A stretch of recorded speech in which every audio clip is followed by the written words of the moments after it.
Back talking basketball now. Lakers-Blazers Game 5. No Dame for Portland. No worries for L.A. A playoff high 43 points for Anthony Davis. For LeBron, 36, 10, and 10. And the Lakers are moving on. First playoff series win for them since 2012. They now await the winner of Rockets Thunder, which we will talk about a little later. But Nick, what impressed you most about the Lakers in Game 5?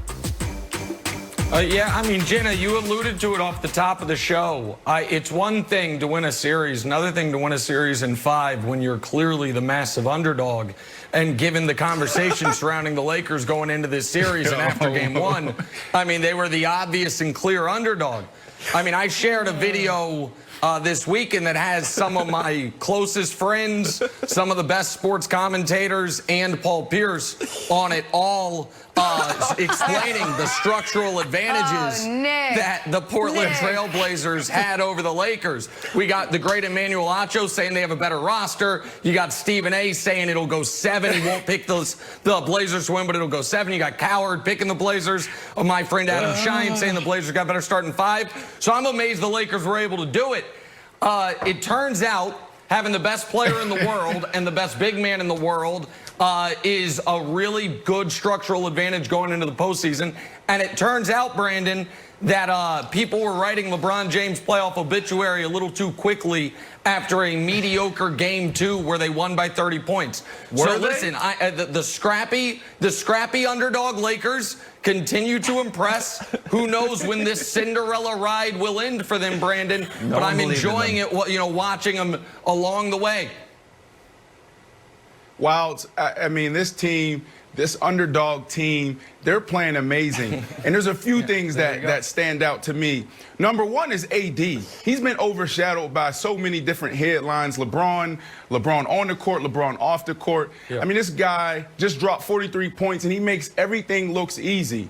And it's similar storylines coming out of, the Clippers locker room where we're talking about everything else besides the guys who are making the biggest impact on the court. So that's number one. The second thing that stood out to me was this was the team and this was the person LeBron James wanted. They waited patiently for AD. And there was two big questions that everyone had. Number one was, will AD actually come to LA? And number two, how would they gel? And I think Saturday we saw their chemistry on full display.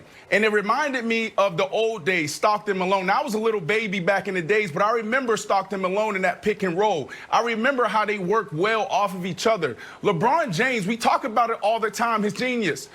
And we say, what does that mean? He's as smart as Magic Johnson. He's as smart as Stockton. But what does that mean? Look at how he controls the ball and how he spaces out the court. He's great with his timing. Look at this play coming up here next, right? To the average person like myself, you would think that it's all about, it was a breakdown in defense. No, he backs up. He waits for the timing, the spacing, and then he goes to the basket. Easy. It's a great point. This is classic LeBron James, genius in clear view. Unbelievable. I agree. I agree with 97.25. 68% of that. 0.2568% of that. The seal screen is a legal play.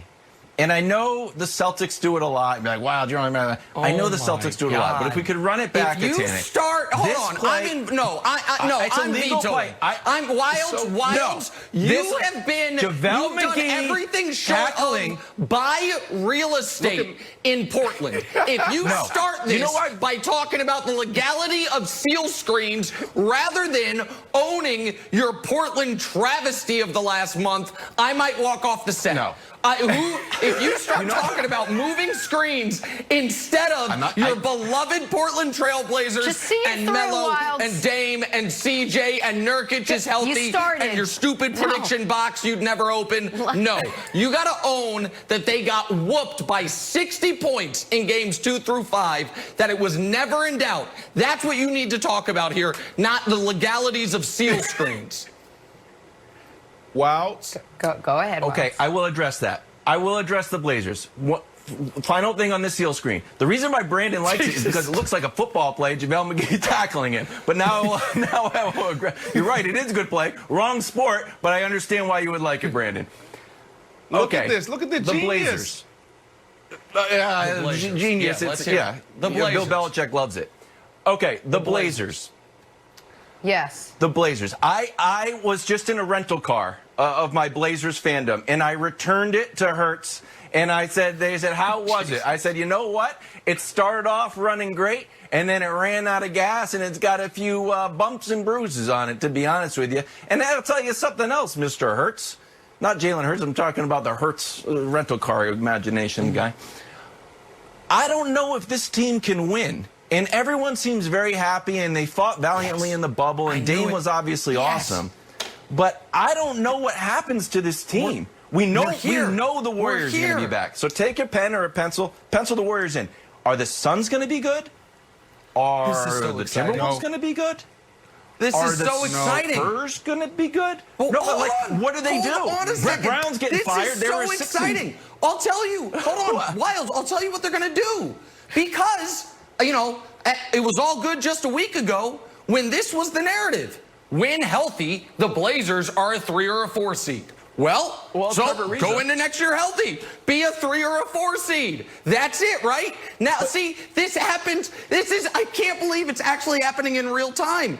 It goes from the LeBron and the Lakers should be scared, or LeBron and whatever team he's on should be